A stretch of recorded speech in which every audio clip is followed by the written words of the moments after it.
1 Coríntios capítulo 9, de 19 a 27. Aleluias. Glorificamos ao Senhor, aleluias. Bendizemos ao teu poderoso nome. 1 Coríntios capítulo 9, a partir do versículo 19. Porque, sendo livre de todos, fiz-me escravo de todos, a fim de ganhar o maior número possível. Procedi para com os judeus como judeu, a fim de ganhar os judeus. Para os que vivem sob o regime da lei, como se eu mesmo assim vivesse. Para ganhar os que vivem debaixo da lei, embora não esteja eu debaixo da lei. Aos sem lei, como se eu mesmo fosse, não estando sem lei para com Deus, mas debaixo da lei de Cristo, para ganhar os que vivem fora do regime da lei. Fiz-me fraco para com os fracos, com o fim de ganhar os fracos. Fiz-me tudo para com todos, com o fim de que por todos os modos salvar alguns. Tudo faço por causa do Evangelho, com o fim de me tornar cooperador com ele. Aleluias. Pulando um pouquinho mais à frente, mais alguns versículos que eu gostaria de citar também. Versículo 26 e 27. Assim como também eu não sem meta, assim luto não como desferindo golpes no ar, mas esmurro o meu corpo e o reduzo à escravidão, para que, tendo pregado a outros, não venha eu mesmo a ser desqualificado. Versículo de número 23. Todas as coisas são lícitas, mas nem todas convêm. Como também são lícitas, mas nem todas edificam. Ninguém busca o seu próprio interesse, sim o do outro.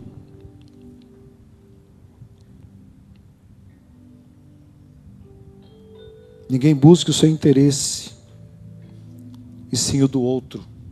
Glória a Deus. Senhor, aqui está a tua palavra. Eu me detenho nesse versículo que fala sobre buscar os direitos dos outros, abrindo mão daquilo, Senhor, que achamos ser justo para conosco. Ensina-nos a conhecer-te um pouquinho mais, Senhor, dentro dessa perspectiva do apóstolo Paulo, Senhor. Nos ajuda a conhecer a tua vontade, a estarmos constantemente dizendo: te amamos, Senhor.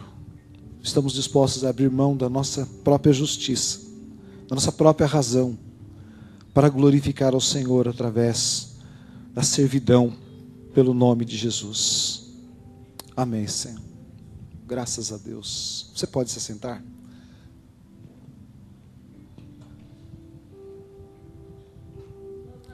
O pastor Misério não se encontra, está viajando, deixou a lembrança aí para a igreja. Orem pelo seu regresso com saúde e em paz.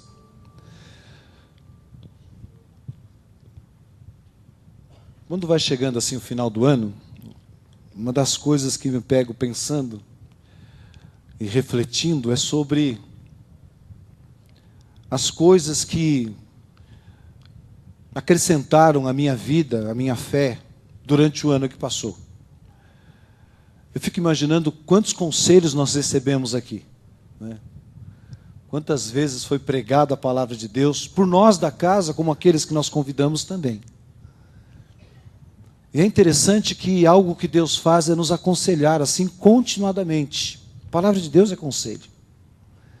E ela traz assim o melhor para as nossas vidas. Alguns conselhos a gente não quer seguir, não, afinal de contas, né, existe um certo sacrifício, uma certa renúncia. Mas durante esse último ano, muitos conselhos que o Senhor nos deu, que nós passamos então a praticar, nós vimos o resultado da prática desse conselho. E nesse último ano, nesse ano que está se encerrando daqui a alguns dias, ele é emblemático nesse sentido de conselho da parte de Deus. E cada vez que nós convidamos alguém que não conhece a nossa rotina, não conhece as nossas vidas, e ele vem trazendo uma palavra que nós já conhecemos, já ministramos e às vezes até não praticamos, mas entendemos que é verdade, que é necessário praticar para que tenha resultados. E recebendo alguns visitantes aqui no culto da Vitória, alguns deles assim me chamou bastante atenção, porque eles falavam da sua própria experiência como cristão, E aquela experiência enchia os meus olhos, né?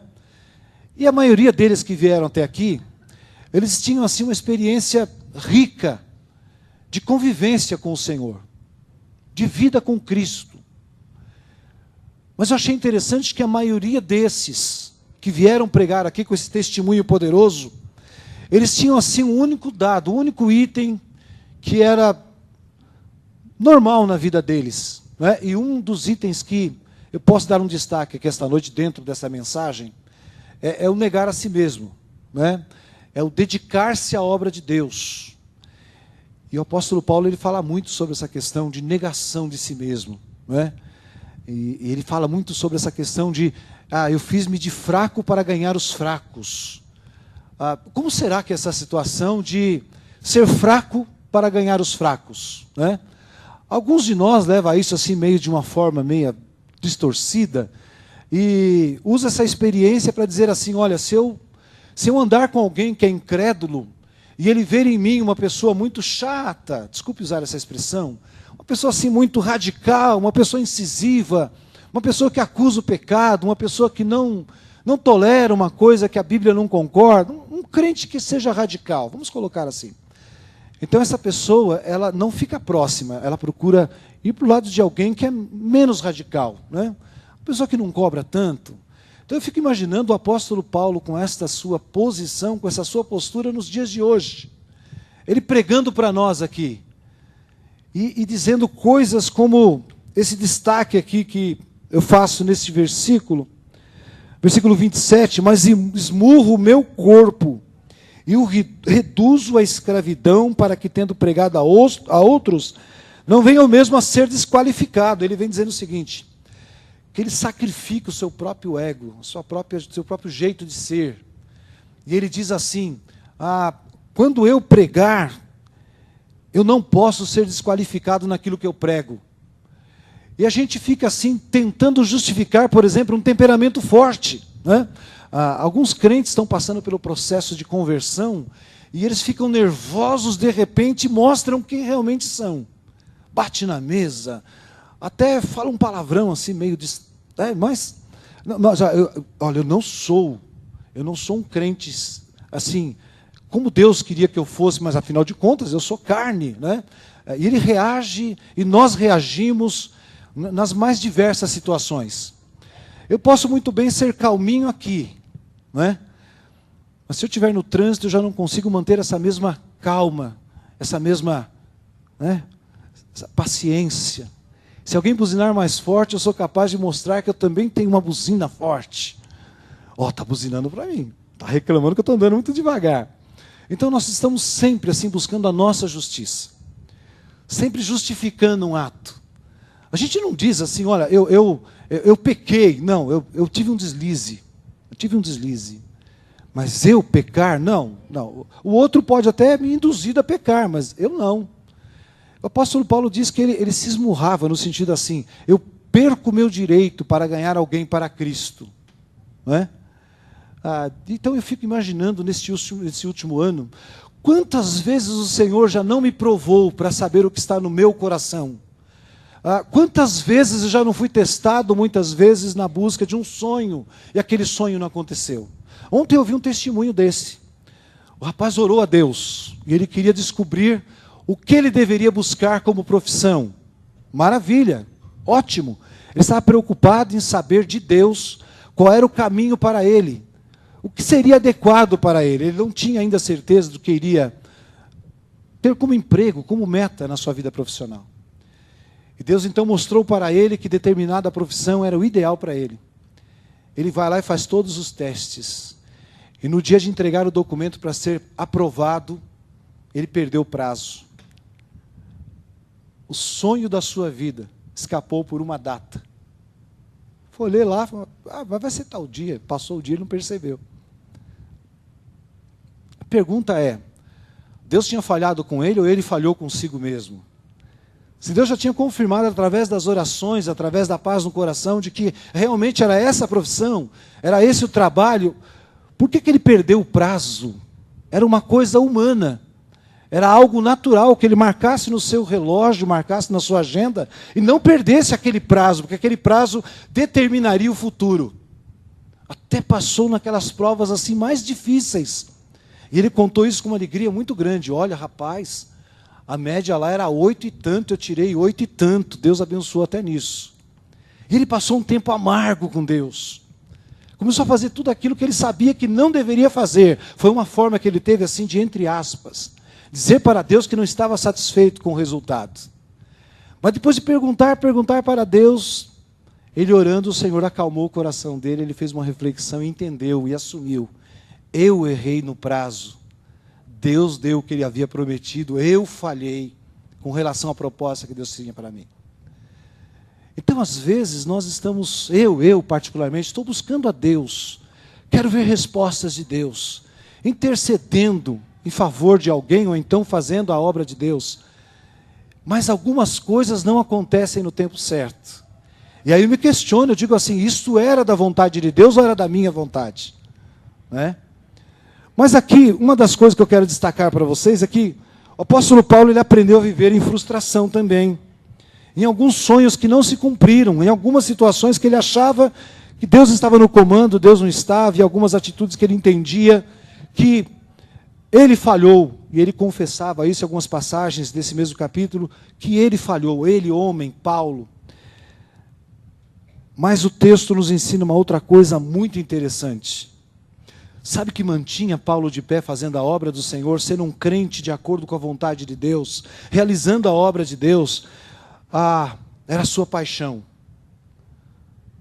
Eu peguei essa mensagem depois que o Silvio começou ali a cantar essa última canção, e essa declaração, eu te amo tanto, Deus. Eu te amo tanto, Deus. O Senhor, me ouça, eu te amo, Senhor. Como eu te amo, Senhor. Mas essa declaração, ela tem um lado assim bem perigoso, que é o sentido de dizer, eu te amo, mas o Senhor me frustrou. O Senhor não ouviu minha oração. O Senhor não me deu a bênção que eu queria. O Senhor não me deu aquilo que eu havia buscado durante tanto tempo. Mas eu te amo, hein, Senhor? Será que essa declaração é verdadeira? Dá para manter a paixão por esse Deus que é tão tremendo, quando você é frustrado nas suas expectativas? Alguns segredos do apóstolo Paulo ele deixa claro aqui então no versículo 19. Olha que posição então que ele tomou para fazer com que o evangelho pudesse ser próspero na sua vida. Versículo 19. Porque sendo livre de todos, fiz-me escravo de todos, a fim de ganhar o maior número possível. Ele, por ser alguém que amava o evangelho, a sua paixão era pregar o evangelho. Ele tinha prazer em pregar o evangelho.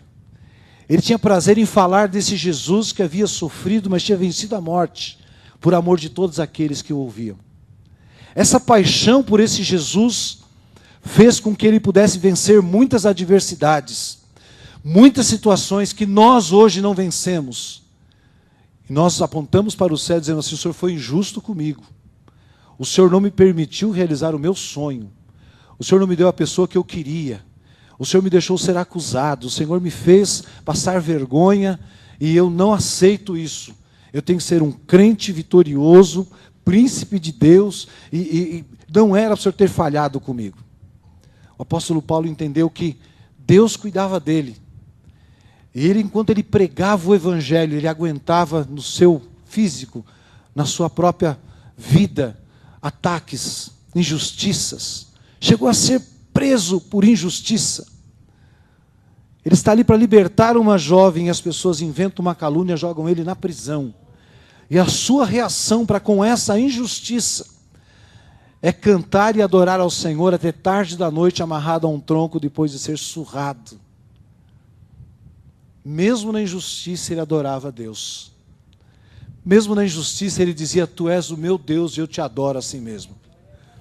Que lição que nós temos aqui, queridos? Sacrifício para que o evangelho seja pregado. Quando ele diz assim, fiz-me de fraco para alcançar os fracos, muitas vezes é viver uma situação que nós não queremos viver. Não é? Por exemplo, quem tem aqui uma certa barreira com relação ao presidiário, por exemplo. É muito difícil você fazer uma visita e aconselhar um presidiário sabendo que ele matou alguém. Porque lá dentro do seu coração você não consegue admitir que ele também merece a salvação em Cristo Jesus. Nós somos assim, justiceiros. Somos seres humanos e agimos dessa forma. Ai do estuprador que eu tiver que pregar Jesus para ele. Antes eu vou dizer que ele é merecedor de todo tipo de pena. Pena de morte, penitência, prisão perpétua para ele. Porque o seu ato não tem cura.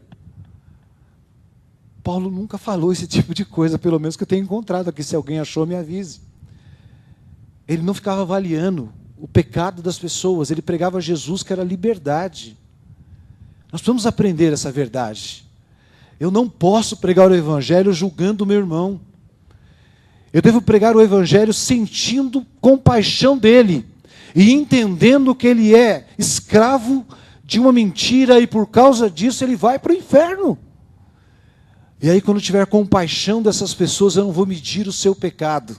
Eu não vou acusá-lo dizendo que ele é uma pessoa que não merece a salvação. Antes ele merece o cumprimento que a lei determina. Você já percebeu que nos telejornais, quando existe ali um caso assim cabeludo, né? Um caso de chocar as coisas, aquele homem ele fica cheio de raiva, ele começa assim, é por isso que não tem pena de morte no Brasil, a lei é fraca. Esse homem merecia cadeia. Esse homem não merecia perdão. Você sabe por que ele dá aqueles gritos ali? Quem sabe? Tem um monitor do lado dele lá que aponta o índice de TVs ligados no programa dele. Quanto maior o índice do grito, maior aumenta a audiência. Ele está cercado de pessoas que concordam com a sua ideia. E agora tem um mecanismo chamado Twitter, que os caras acompanham ao vivo a opinião de quem está assistindo. E ele fica ali declarando que aquele homem merece prisão perpétua. Interessante que Paulo, quando era Saulo, também era assim, né? Ele machucava as pessoas, era vingativo. Mas depois que houve a conversão, o encontro com Jesus, esse homem se torna manso, no sentido assim de ser servo, ser escravo. E assumir a condição de escravo.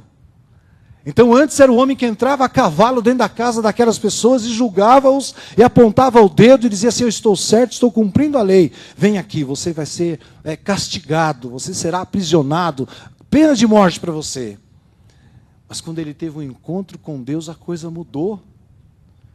De perseguidor se tornou perseguido, começou a sentir na própria pele aquilo que praticava contra os outros. Então o que nós precisamos aprender é que a paixão por almas, a paixão por pessoas, nos torna apaixonados pelo próprio Deus. Quando eu olho para um criminoso, eu não imputo a pena que ele merece, mas eu olho para o céu e digo, Deus, tem misericórdia dele. Esta minha oração tem poder. A Bíblia diz que a oração do justo tem poder. Experimenta fazer isso. Orar em favor daquele que não tem conhecimento de Deus. Cristianismo é isso. E é isso que nós vamos comemorar daqui a alguns dias. O Natal é o nascimento do Salvador. É aquele que veio para cumprir essa justiça de Deus. Algumas pessoas dizem assim, a justiça da terra pode ser falha, mas a de Deus não tarda. Como quem diz, Deus vai queimar ele. Né? Deus vai então exterminar, vai pesar sua mão sobre ele. Mas a oração do crente não pode ser dessa maneira. A oração do crente é, Senhor, salva esse infeliz. Salva este homem que está no pecado. Salva esta pessoa que está sendo alvo agora de uma macumba, de uma oferenda, de uma situação de desgraça. Né? Então nós ficamos assim guerreando contra as coisas e o espírito que está nesse mundo, no século presente, está arrastando as pessoas para o pecado. O diabo entendeu que a melhor coisa que ele faz é tirar a glória de Deus da criação de Deus. Ele pega um homem que tem sua postura, sua posição, que é um bom pai de família, é um excelente trabalhador, joga ele no alcoolismo e a sua figura se torna terrível. Mas Jesus morreu por aquele que estava ali. Então viver esse evangelho é um negócio interessante e carece de uma atenção melhor, uma reflexão importante aqui nesses últimos dias. Vamos a perceber que Deus está querendo transformação. Quantos perceberam que o ano passou assim, voando? Não é? Os dias são maus. O Senhor está abreviando esse tempo. E Ele quer salvar. E quer fazer isso através de nós. Mas é preciso então seguir o exemplo do apóstolo Paulo, sendo apaixonado por Deus de tal maneira que a sua posição, isto é, ser servo de Deus, constituía uma paixão tão forte que ele se tornou servo das outras pessoas. Ele passou a servir as outras pessoas. E não é fácil servir as outras pessoas, uma vez que hoje em dia impera então essa questão das pessoas quererem estar na posição de honra e não na posição de servo.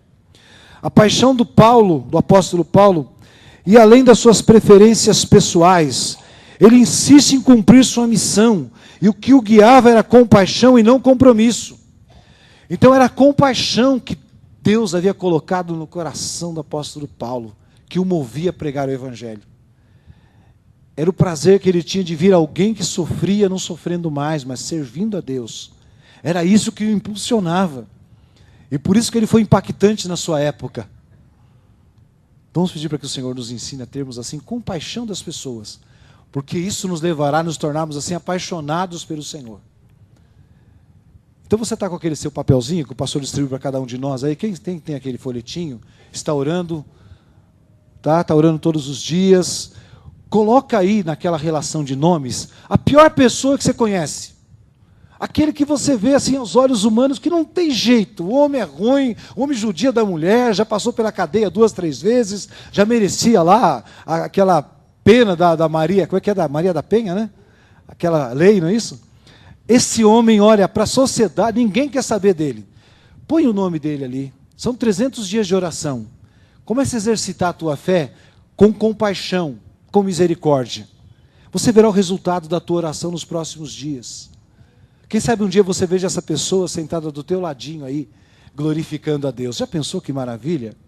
O apóstolo Paulo era dirigido pela paixão que ele tinha para com as pessoas, para com o sofrimento dessas pessoas. Não com a sua posição de apóstolo, mas com a sua posição de servo. Ele era apaixonado pelas pessoas. Para Paulo, as pessoas são mais importantes do que os processos. Paulo sabia quais as coisas pelos quais se poderia até morrer e quais são, e quais não.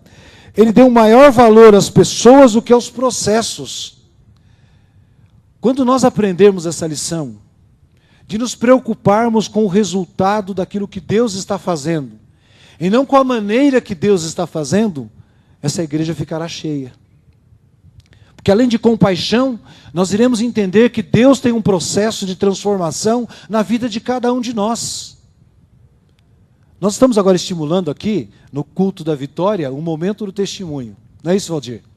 E as pessoas estão começando a se soltar, estão começando a contar coisas extraordinárias. Bênção pura de transformação de caráter. Eu era assim, agora não sou mais. Eu passei por uma situação extrema de despejo, mas eu confiei no Senhor. E o Senhor foi lá e mudou o coração dos donos da casa, e Deus me abençoou nessa nova empreitada.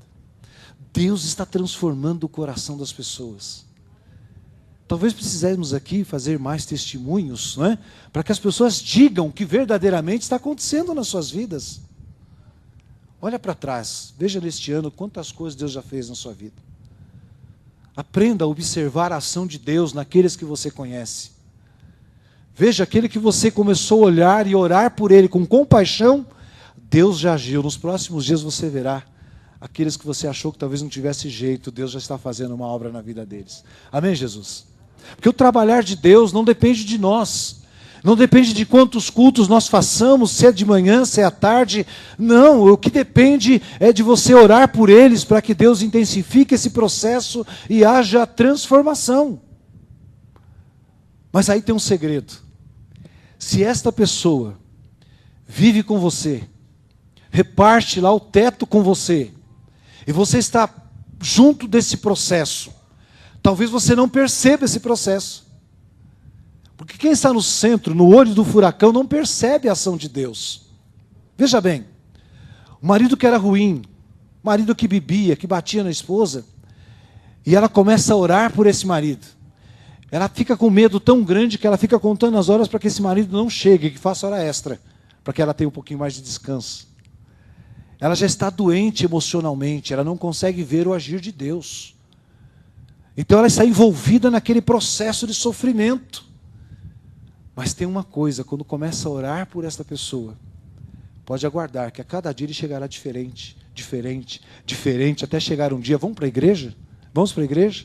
Vamos para a igreja? O processo de Deus é algo particular. Lembro de uma vez que uma moça aqui na igreja começou a namorar um rapaz, e ele chegava bêbado, não conseguia subir ali a escadinha da igreja. Aí eu olhava para ela e falava, meu Deus, que escolha que ela fez. Como é que pode uma mulher querer sofrer desse jeito? Não tinha obrigação de namorar alguém nesse estado de vício aparente. Mas ela insistiu, ela orou a Deus, pagou o preço, fez jejum, veio na igreja arrastando aquele homem maior do que ela. Hoje ele é um obreiro aqui dessa casa. Impressionante a fé que as nossas mulheres têm. Capacidade que elas têm assim de absorver o sofrimento e de ver a mão de Deus agindo na vida dos seus companheiros, dos seus filhos, da sua família. Eu admiro a mulher cristã, autêntica, essa mulher verdadeira que paga o preço e ela pode aguardar. Deus ouve a tua oração. E mais cedo ou mais tarde você entrará acompanhado com o alvo da tua oração. A gente vê aqui os pedidos de oração, e a gente vê aquelas fotografias, aqueles filhos sorrindo, a família ali junta naquela fotografia, um momento maravilhoso. Mas é um momento referente ao passado. Aquela fotografia representa o desejo daquela pessoa inteira com a sua família de volta. Porque o seu filho já não tem mais sorriso para dar. Já não chega mais em casa com a expressão de amor, dizendo pai, boa noite, mãe, boa noite, dando um abraço. Já se transformou num bicho, numa pessoa anormal. A sua casa já não tem mais nada, porque ele já levou tudo para trocar pelo vício. Mas aquela foto continua aqui. Então cada vez que nós vamos orar por aquela foto, existe uma compaixão no coração da gente, e essa transformação, e nós ficamos imaginando o dia que Deus irá trazer esse marido, esse filho para cá. E nós oramos com fé, crendo que um dia esta pessoa será alvo da bênção de Deus. E é gostoso orar com essas pessoas, porque elas têm uma fé poderosa, e são cheias da graça de Deus. Existe um trabalhar do Senhor nos seus corações, e as faz mulheres fortes, virtuosas, valentes na obra de Deus. Eu fico imaginando então que Deus nos quer dar, como resultado das nossas orações, vidas transformadas. Mas é preciso ter compaixão, porque caso contrário, não iremos conseguir observar esse processo de Deus. Paulo permaneceu fixo em sua missão e foi flexível em seus métodos. Foi flexível em seus métodos. Paulo permaneceu flexível em seus métodos porque ele aguçou seu foco em sua missão. Comprometeu-se pessoalmente com Deus e com seu objetivo. Aqui, o destaque maior é o compromisso de Paulo com o Evangelho. E nós vivemos um tempo em que as pessoas não querem compromisso com o Evangelho. Se torna um peso vir fazer uma campanha de oração. Se torna um peso subir até o monte. Realmente não é fácil. Mas com aquele peso espiritual para poder buscar a Deus de madrugada é complicado. O inimigo está fazendo uma força tremenda para arrastar os nossos familiares.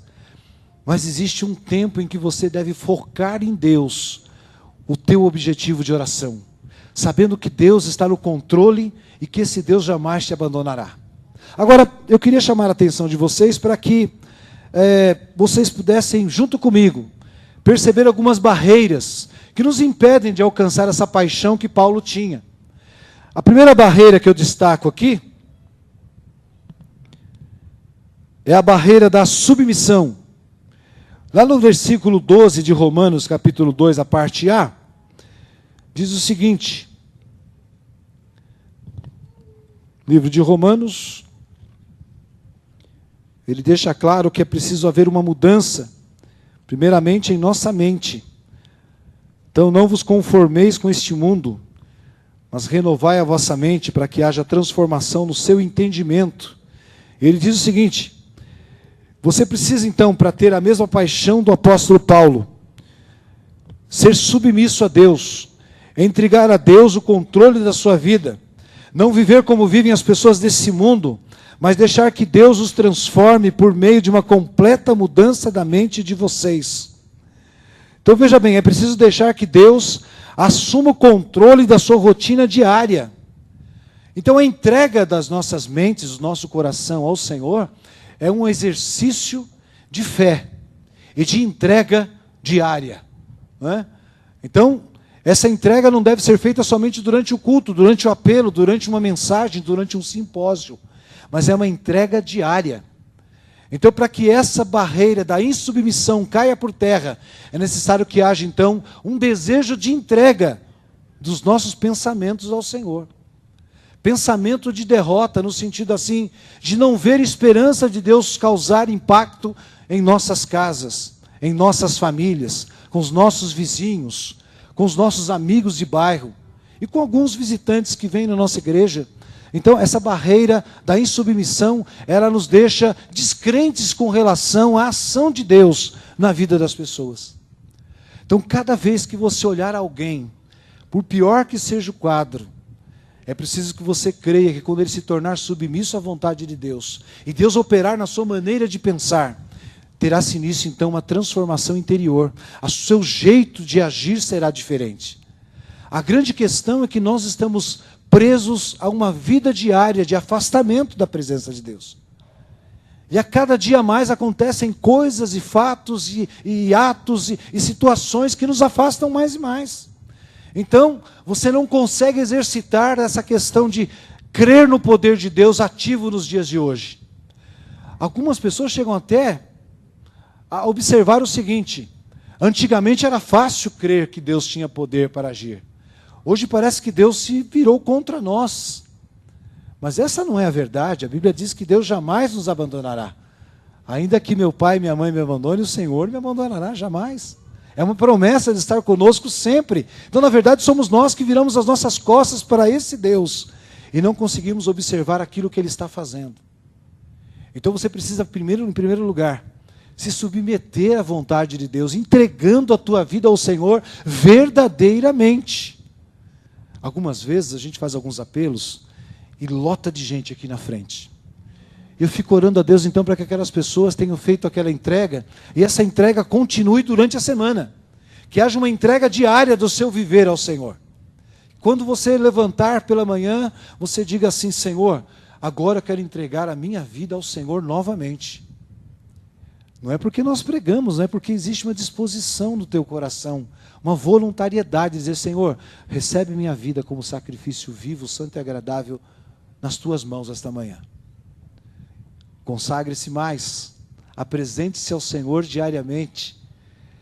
E outra questão muito interessante é o controle e o domínio da nossa mente, dos nossos pensamentos. Senhor, me ensine hoje a ter pensamentos que sejam saudáveis. Quantos já fizeram essa oração? São poucos, né?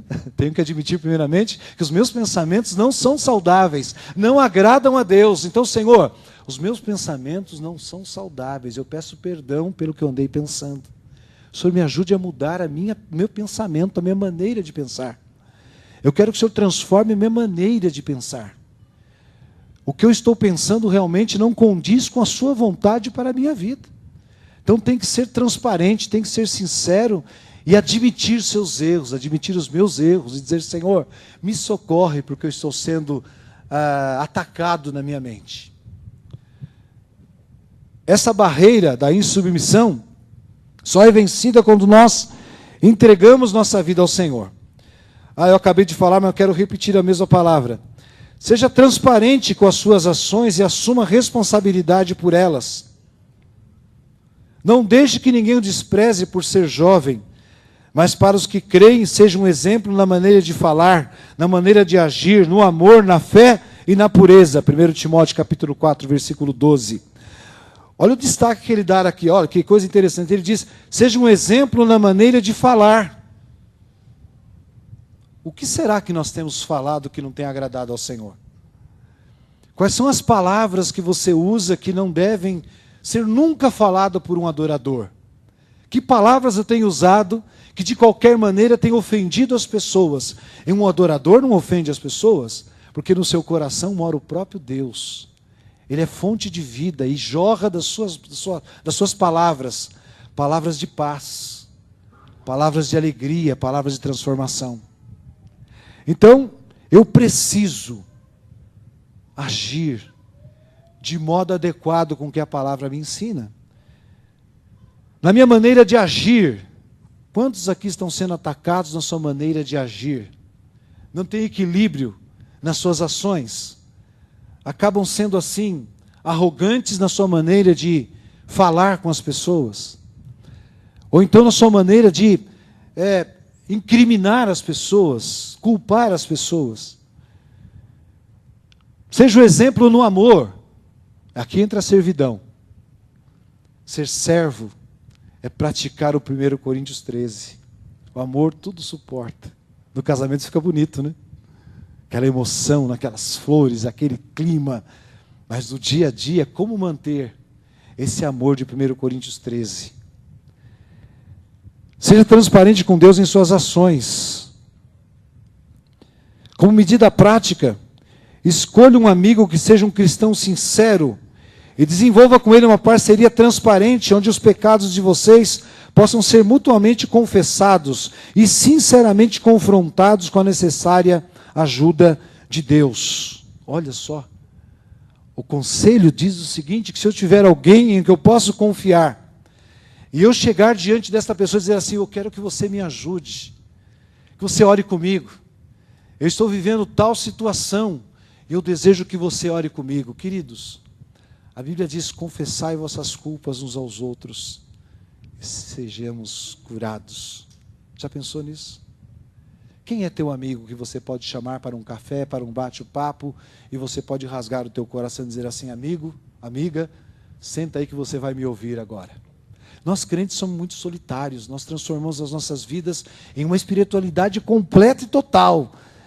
Mas Deus quer que você tenha amigos, amigos sinceros que te ajudem a carregar teu fardo. Quantos realmente são seus amigos? Porque nós temos colegas de culto, mas de desabafo, de oração em comum. Olha, queridos, isso está se tornando cada dia mais raro. E as igrejas com o número maior de pessoas, essa parceria se torna mais difícil ainda. Estava observando aqui quando o Silvio começou a cantar e disse assim, olha para o teu irmão que está do teu lado e diga alguma coisa para esse teu irmão que está do teu lado. Poucos foram aqueles que conseguiram olhar para o lado. Olhar para o seu irmão, né? Então nós carecemos de pessoas confiáveis ao nosso lado. Pessoas que sejam verdadeiramente amigos. Aqueles que nos ajudem a carregar a cruz, não é? Porque se hoje eu estou precisando de um amigo, amanhã esse mesmo amigo pode precisar de mim. Já pensou nisso? Mas eu não tenho paciência de ouvir alguém chorar no meu ombro. Eu não consigo ouvir alguém que está passando uma situação de tamanho estresse. Eu não posso parar para ouvi-lo, porque afinal de contas minha vida é muito ocupada. Um dia você pode precisar de alguém que te ouça e você não vai encontrar. Então antes você se ofereça como servo para ouvir as pessoas. Depois você terá no ombro de quem chorar. O livro de Salmos diz o seguinte, aquele que ajudar o pobre nas suas necessidades, o Senhor o confortará no leito de enfermidade. Sabe o que significa isso? Quanto mais você praticar boas ações no dia da tua necessidade, você não sabe quando isso vai acontecer. Você não sabe quando você terá um mal-estar súbito e irá parar num leito de hospital. Aí você vai falar assim, puxa, ninguém veio me visitar hoje. Ninguém lembrou de mim. Ninguém sabe que eu estou enfermo. Se você hoje visitar alguém que está vivendo essa situação, você vai colher isso no dia da tua necessidade. Quantos entendem isso? Glória a Deus. O apóstolo Paulo experimentou isso. Ele se gastou em favor das pessoas. Pagou o preço para pregar o evangelho. Mas ele jamais se esqueceu dos seus amigos que estavam próximos. E na prisão ele tinha alguém que o ajudava, que apanhava junto com ele. Você tem alguém que queira apanhar junto com você? Sim ou não? É preciso cultivar amizades, confiança, relacionamentos saudáveis. Vamos ver uma outra situação antes que o nosso tempo estoure. Priorização. O apóstolo Paulo tinha uma prioridade, que era pregar o evangelho. Então ele diz aqui que nós precisamos também ter uma prioridade. Medite na palavra de Deus e priorize obedecê-la. Então, ele usa aqui um exemplo do Salmo 119, versículo 9, versículo 11. Como pode um jovem conservar pura a sua vida? É só obedecer aos mandamentos do Senhor. Eu procuro servir de todo o meu coração. Não deixes que me desvie dos teus mandamentos. Guardo a tua palavra no meu coração para não pecar contra ti. Para manter a nossa paixão no mesmo nível que o apóstolo Paulo, apaixonado por Cristo sempre, sempre, sempre, sempre. É necessário priorizar a sua palavra e praticá-la. O salmista descobriu um grande segredo: escondi tua palavra no meu coração para não pecar contra ti. Quando o pecado vinha rodeando ele lembrava daquela palavra que estava escondida no seu coração, e ele dizia assim: o Senhor é quem guarda o meu coração, os meus pés não se desviarão dele, eu tenho prazer nos seus mandamentos, e nele eu medito de dia e de noite. Você já experimentou fazer isso em tempo de luta? Falar a palavra de Deus, profetizar a palavra de Deus. Pense nisso. Tem meditado na palavra do Senhor? Tem ouvido a sua palavra diariamente? Tem se alimentado desta palavra? E, acima de tudo, tem praticado essa meditação? Meditação é um negócio interessante. Você não pode somente ler, você é preciso interiorizar aquela palavra que você leu.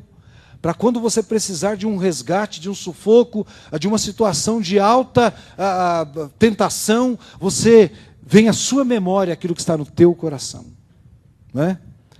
Eu lembro muito do Salmo de número 84, e eu vou citar para vocês, porque ele faz assim parte da minha vida, e eu queria que você pudesse ter essa experiência também com o Salmo de número 84.